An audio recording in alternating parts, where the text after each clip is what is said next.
Dans cette vidéo, je vais vous présenter 2 sites qui vont permettre de vous entraîner à la programmation et donc de vous améliorer.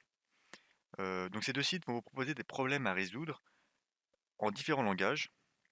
Donc le premier site, Codewar, donc celui-là, l'avantage, c'est qu'il possède beaucoup de problèmes. Donc vous voyez bien qu'il y en a 2475, heu, plus ceux que j'ai déjà résolus.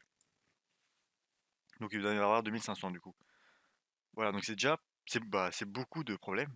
À mon avis, il y en a assez, je pense.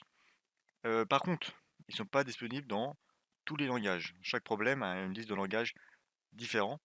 Donc par exemple, celui-là, il a ça comme langage, celui-là, il en a qu'un, celui-là, il en a beaucoup, celui-là, il a presque il y en a qui ont presque tous les langages, les principaux. Voilà, donc c'est un avantage, c'est un inconvénient, mais bon, si vous faites du Python ou bien du JavaScript, normalement, il y a pas de problème. Les 2 langages, enfin, vous trouverez normalement assez de choses à faire. Donc comment ça se compose? Donc alors je vais vous montrer. Donc ça se compose d'un énoncé. Donc on va faire try again. Ça se compose d'un petit énoncé, enfin ça dépend du problème, d'un énoncé.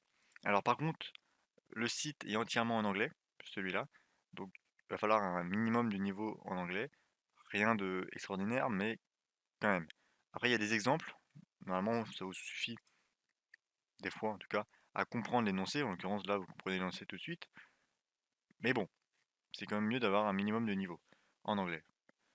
Donc il y a l'énoncé qui vous introduit le problème en vous disant ce qui est entré, ce qui est en entrée et ce que vous devez ressortir et ce que doit faire la fonction. Donc tout se passe dans cette fonction-là, enfin dans une fonction. Cette fonction-là va être appelée par le site en quelque sorte et va faire passer les tests à cette fonction-là. Donc c'est cette fonction-là qui doit retourner le résultat voulu.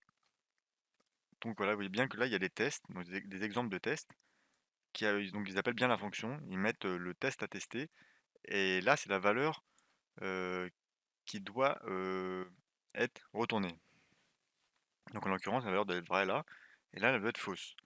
Voilà, c'est tout. Du coup, après, le site va faire passer plusieurs tests. Bien entendu, il n'y a pas que ça comme test. Il va faire passer enfin, en fonction des problèmes, mais bonne, enfin, je sais pas combien de tests. Et après, il va aussi faire passer des tests aléatoires. Donc après, vous pensez avoir bon, vous faites run example, donc ça va faire passer tous les tests en quelque sorte. Et après, submit pour valider votre code et heu, finir l'exercice tout simplement. Alors si vous ne trouvez pas du tout, comment faire, vous pouvez unlock the solution. Moi j'ai déjà fait, du coup il met view, vous pouvez faire unlock, du coup vous pourrez plus le refaire et vous allez accéder aux solutions ou bien si vous voulez pas le faire, vous pouvez le skip. Enfin bref. Du coup, après, si vous avez, réussi le problème ou si vous avez abandonné le problème, vous allez avoir une page avec des solutions. Donc l'intérêt de faire ces exercices-là, c'est qu'il y a le corriger. Il y a un intérêt aussi de le faire sans corriger, ça pratique, ça vous fait pratiquer, mais je pense que le plus gros intérêt, c'est pouvoir voir comment le faire le mieux possible. Donc si vous faites les réponses les plus intelligentes, donc la meilleure réponse en quelque sorte, voilà, donc c'est lui qui a fait la meilleure réponse, et lui il a résolu le problème en une seule ligne de code. Ce qui est très très raisonnable, puisque vous voyez que d'autres personnes l'ont fait en beaucoup plus de lignes. Donc ça c'est très intéressant, et vous allez apprendre plein de choses en regardant les solutions des autres. Donc ça c'est vraiment bien. Après, si vous êtes bloqué, alors ne débloquez pas tout de suite la solution. Il y a une discussion pour chaque problème où vous pouvez poser vos questions, où les gens ont déjà posé des questions et où les gens, enfin d'autres personnes leur répondent. Vous pouvez faire voir. Non, c'est pas ça. Si, c'est ça. Voir solution. Je sais pas si c'est ça en fait. Mais vous pouvez voir ce que les autres ont fait. Donc là, en l'occurrence, on voit ce qu'il a fait. Alors lui, il a fait un truc très long par rapport à ce que on a vu comme les réponses. Voilà, vous pouvez voir. Bon, là, il n'y a pas de solution à regarder. En gros, vous pouvez avoir de l'aide, parce que certains problèmes sont assez difficiles à comprendre. Enfin, l'énoncé, des fois, est pas bien formulé. Du coup, il peut être difficile de comprendre, puisque s'il y a autant de problèmes, c'est que les exercices sont proposés par la communauté, en partie. Du coup, il y a des problèmes plus ou moins bien.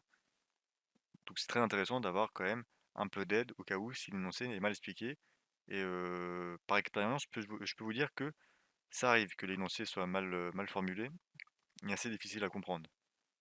Donc voilà, donc après il y a un système de niveau et un système de classement. Ça, c'est anecdotique, on va pas perdre plus de temps. Le deuxième site, Coding Game, c'est à peu près le même principe, un peu plus appliqué aux jeux vidéo, du coup, et avec une difficulté un peu plus élevée. Par contre, il y a moins de problèmes. Les problèmes sont plus durs, mais il y en a moins. Par exemple, pour les problèmes faciles, j'en ai presque il me reste 2 à faire. Du coup, il y en a 10 par exemple, pour les problèmes faciles. Alors que pour l'autre site, des problèmes de niveau pas très difficile, on en a déjà beaucoup. Bon après moyen, j'ai pas commencé, difficile non plus et très difficile, je pense pas que je vais y arriver. Donc comment ça se passe? Bah, c'est à peu près pareil. On va vite regarder un. Voilà, on va faire résoudre. Alors certains problèmes, pas tous malheureusement, sont animés. Alors animés en quelque sorte, puisque euh, plutôt que coder quelque chose qui va s'exécuter comme ça et renvoyer juste une réponse, ça va être, euh, bon, je vais vous montrer, il va avoir un résultat en direct, en quelque sorte. Vous allez voir, pas en direct, mais vous allez voir ce que vous avez codé. En l'occurrence, là, il faut faire atterrir la fusée sans qu'elle se crache, et vous allez donc voir la fusée atterrir en fonction du code que vous avez fait. Donc ça, c'est très marrant. Et alors, il y a d'autres trucs, hein. Par exemple, il y a d'autres problèmes où vous faire bouger un personnage, ou le faire éviter des trucs, etc. Du coup, c'est très marrant. Après, l'interface est la même chose. Vous avez un petit descriptif du problème, c'est aussi en français. Euh, donc là, vous voyez que c'est un problème beaucoup plus appliqué autour des maths, autour de la physique 2D aussi, puisque bon, c'est plus appliqué aux jeux vidéo. Et alors, un autre truc un peu différent de l'autre site et un peu bizarre, je trouve, c'est que c'est pas une fonction qui doit renvoyer une valeur. Là, c'est vous devez afficher la valeur à retourner. Donc, c'est-à-dire pour du Python, faire un print. Donc, c'est un peu bizarre, mais on s'y habitue. Alors, pour débugger, du coup, il faut faire avec un paramètre, parce que sinon, vous affichez la valeur à retourner, du coup, ça marche pas. Donc là, c'est dit là, tout débug, faut faire ça. Voilà. Alors les variables qui sont données, parce que vous voyez bien que les variables, il y a plein de variables qui sont données. Là, il vous présente, vous décrit les variables données.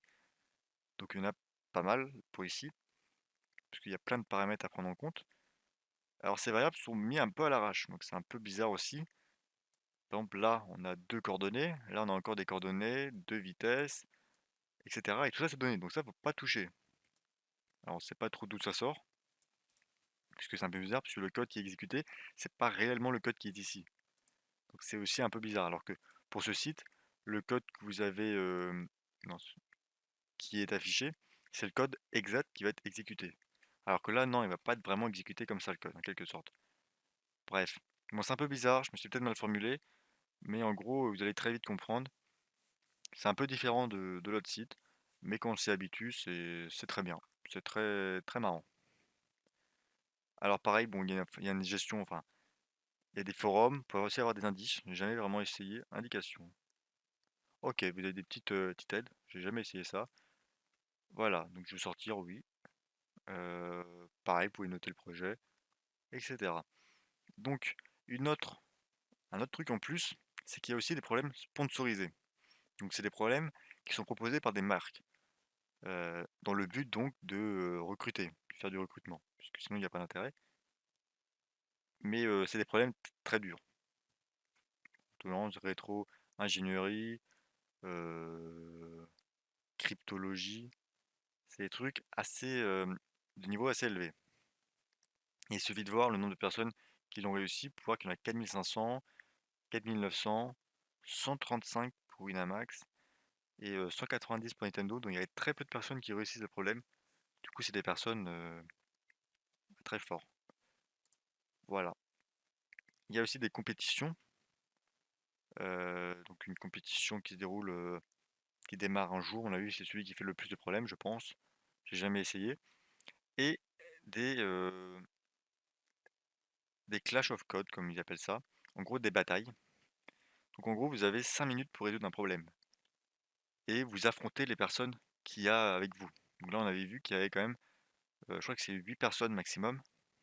Donc en gros, c'est 8 personnes au maximum qui vont s'affronter. En gros, le premier qui réussit à faire le code, enfin à résoudre le problème, a gagné. Donc c'est plutôt marrant comme principe. Après, il faut quand même avoir un minimum de niveau, je pense, parce que pour réussir un problème en 5 minutes, il faut être bien organisé et comprendre vraiment vite le sujet et savoir coder aussi, très rapidement. Du coup, il faut être très fort, je pense. Voilà, avec un système de classement encore une fois, je suis pas classé. Voilà, donc c'est tout pour ces 2 sites. N'hésitez pas à les essayer.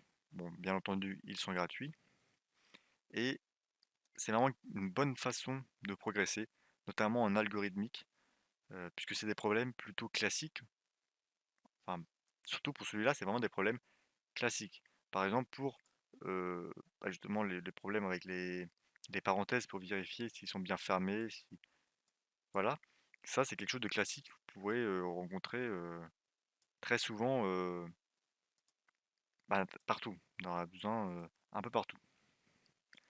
Donc voilà, donc n'hésitez pas à l'essayer, n'hésitez pas à me proposer, des sites comme ceux-ci que vous connaissez, parce que je sais qu'il y en a d'autres, mais pour moi, ceux-là, c'est les 2 meilleurs et puis voilà. Puis je vous dis à la prochaine.